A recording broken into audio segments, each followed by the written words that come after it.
All right. Ladies and gentlemen, my name is Mr. Benjamin, and I'm the presidential candidate of the fictional Common Sense People's Party. Now, apart from all the evidence that have been tendered against TINUBU, apart from the fact that I believe that His Excellency Peter Obi is the man to spearhead a new Nigeria and take Nigeria out of this quagmire, there is another major reason why I don't want TINUBU to be at the helm of affairs. And the reason is this: TINUBU is a man who loves to turn government to family business.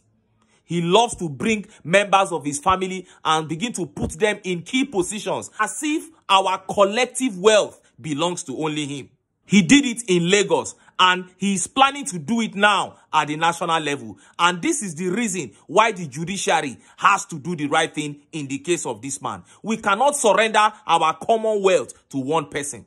As I speak to you now, there is a silent plan to make his son, Sheyi TINUBU, a minister. The Minister for Youth. Somebody who has no experience whatsoever. And look at how he's stylishly trying to get at that plan. First, he appointed a 64-year-old Abubakar Momo as Minister for Youth. Then, the same him sponsored people to begin to complain that the man is too old. That how can you appoint an old man as Minister of Youth? Then he moved the man to another ministry. Now, the Ministry of Youth is empty. There is no minister there.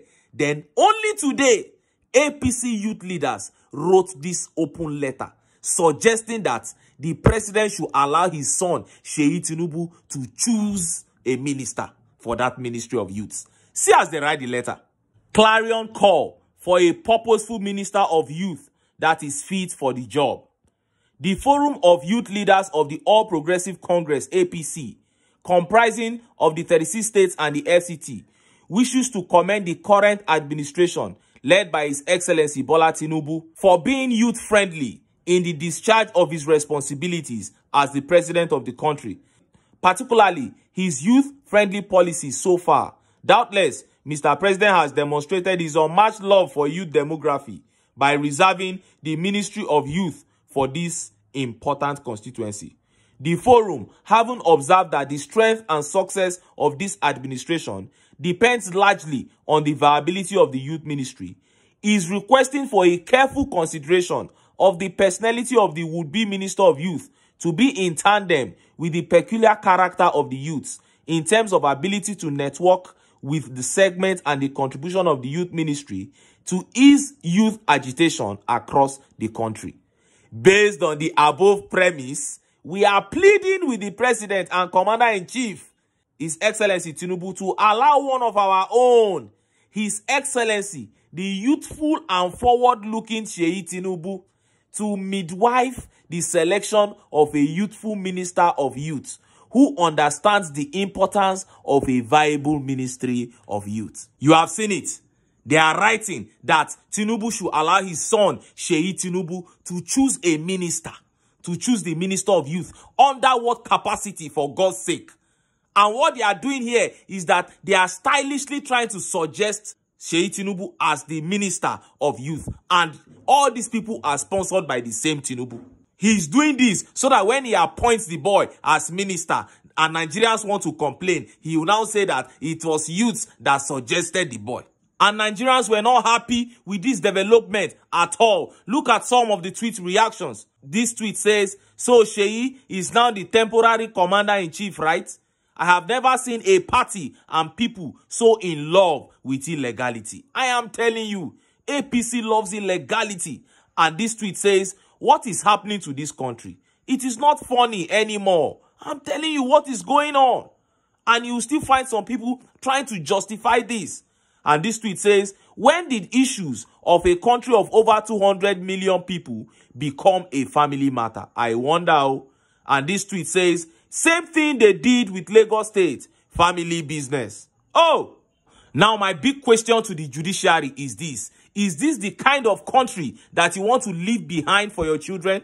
Or is it only money you are going to collect and leave behind for your children? A country where one man, where one family dictates everything, where mosquito cannot fly except one family says so. Look at what is happening in Lagos.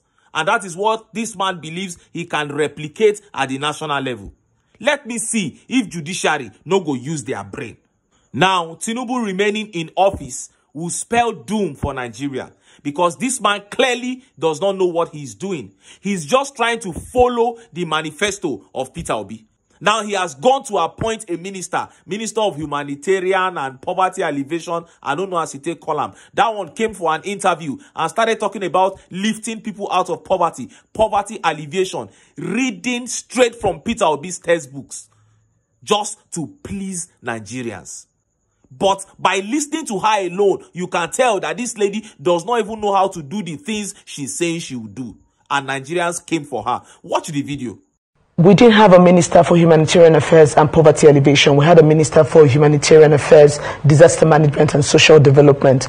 Poverty alleviation was introduced by President Bola Ahmed TINUBU, and this is because of the emphasis he wants to put on poverty eradication in line with the SDG goals to end poverty by 2030.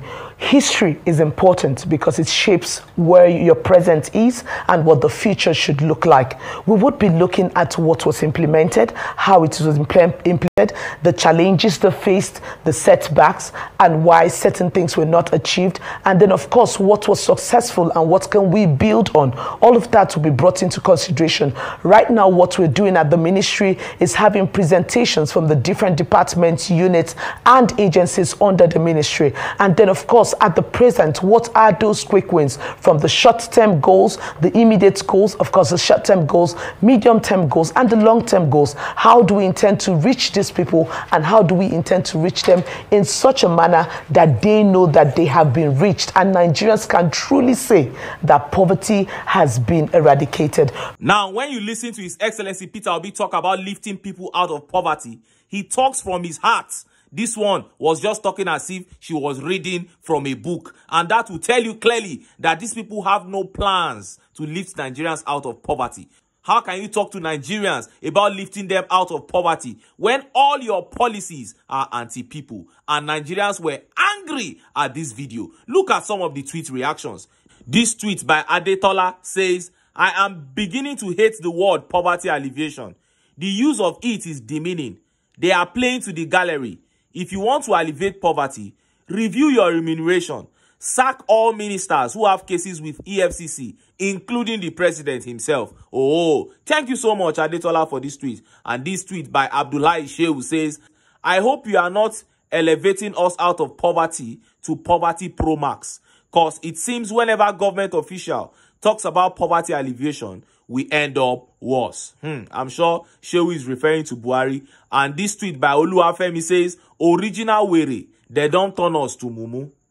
And this tweet by Oluwatobilola Adewuyi says, "He is bringing up ways to use 8 years when his 4 years is not even certain." Oh, thank you so much, Adewuyi. Yes, these are great tweets from the Southwest today. And this tweet says, "We are tired of you people's lies. Nigeria is now a country that lives on handouts with the vast human and natural resources that abound in this country. May God judge you all." Oh, and this tweet says, "Another means to deceive Nigerians, but we won't fall for this." And this tweet by Ayim Daniel says, "Whoever believes APC can believe anything.